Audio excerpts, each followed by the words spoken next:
It is now June of 2024.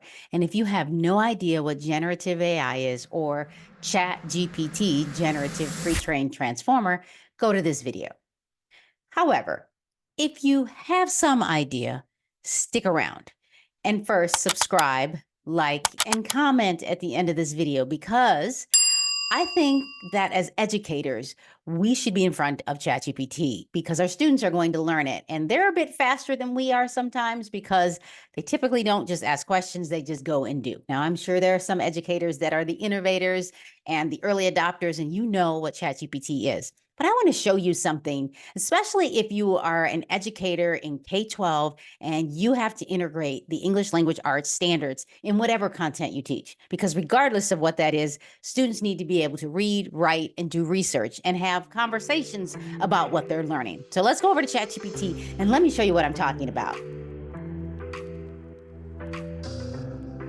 I want you to see that this is ChatGPT. It's been updated recently, and it came out in November of 2022. So it's been a year and a half since ChatGPT has been available. And I'm talking specifically about the OpenAI platform. So chatgpt.com or openai.chatgpt.com, whatever that website is. So at the very top, you have all of you have the sidebar. And if I click on that, all of my GPT chats open up. Then you can click here and it'll create a new chat. I'm already in new chat feature. And then you have the different types of GPTs. So you have 3.5 free version, 4 paid version, and then the upgrade Omni. So this is the newest and most advanced model of ChatGPT. I tend to stick in 4 and Omni right now. And here's what I want you to know. If you are a teacher, this can make you very, very efficient. It can cut down hours of work into minutes. Now, I'm not saying I wanted to recreate your ideas and take away from your authentic work and knowledge. What I do want to say is that it can create things faster with you and even for you if it's not like your life's work and you're like, I just need an idea. Yes, ask ChatGPT to help you. And I want to show you a performance task. In the state of California, third through eighth grade in high school have to write a performance task. And depending on what grade level, it depends on how much information it's going to ask the student to do on the end of year assessment. So what I did is I created a performance task, and this is eighth grade. And it's the debate over plastic bags performance task. And then you have this task. So there's some information about the task. And there is a part 1 and a part 2. And it gives you directions and then research questions. And then part 1 for a source for the performance task. Source 1, I'm going to show you this. Source 2, there's a source 3 and a source 4. So this is a lot of reading before a student actually has to answer a prompt on the state assessment. So what I'm going to do is I'm going to take this and the research, and I want to show you what you can create in your classroom.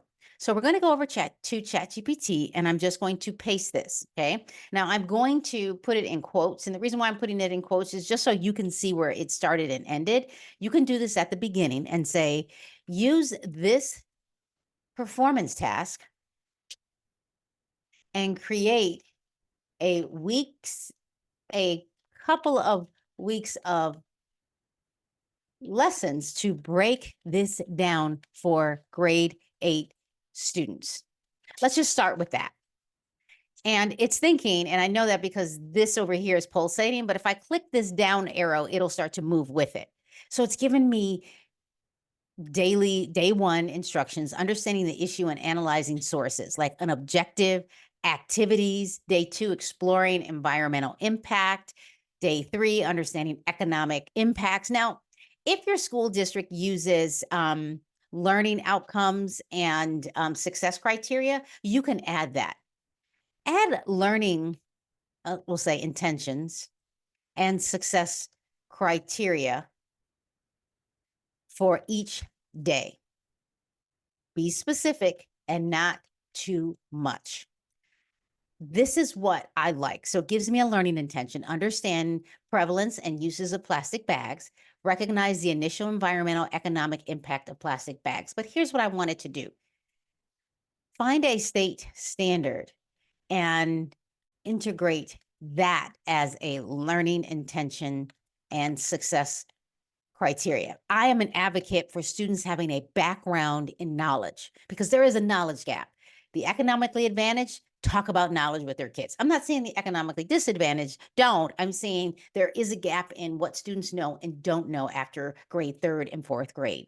So I wanted to add some state standards here because we want them to master the standards as well, all while learning some knowledge. So this is what it's going to do. So let's see. I don't see a state standard. I'm going to say still don't see state standards. I'm going to say for grade 8 in California for this language assessment. Sometimes you got to kind of tell a little bit more. So I'm going to stop it and start over. Still don't see it. Okay, here we go. Day 2. So day 2, it's talking about literacy and RI. So informational, cite the textual evidence that most strongly supports an analysis of what the text says explicitly, as well as inferences drawn from the text. This is good. And then it gives me another one, 8.2. So the success criteria is citing specific evidence, and then students can list at least 3 environmental pros and cons of plastic bags for this one. So you're getting the best of both worlds. You do want kids to have access to knowledge and to be able to manipulate that knowledge. This is great. So this can get you started. And you can even ask ChatGPT to develop a robust lesson plan and Madeline Hunter, other types of lesson plans to help you. Do you see how quickly that was? And if you look at the timing of just this video, this is how long it took me to create these daily success criterias and learning intentions. If you would like to be an educator that becomes really efficient using ChatGPT and mastering prompt engineering, go to the description and grab the prompt engineering free PDF. It allows you to see how I integrate prompts using specific tasks, content, persona, environment, and things like that. And also, if you're, you know what, I want a little bit more, I have created a course. It's in the description. Go and look at what I am offering. And you can also go to this video to get an idea of what I'm offering in that course. If you have questions, put them in the chat. I'll be more than happy to answer them. Thank you so much for watching. Yes, subscribe, like, comment. Come back often, turn on that bell so that you know when the next videos are coming out.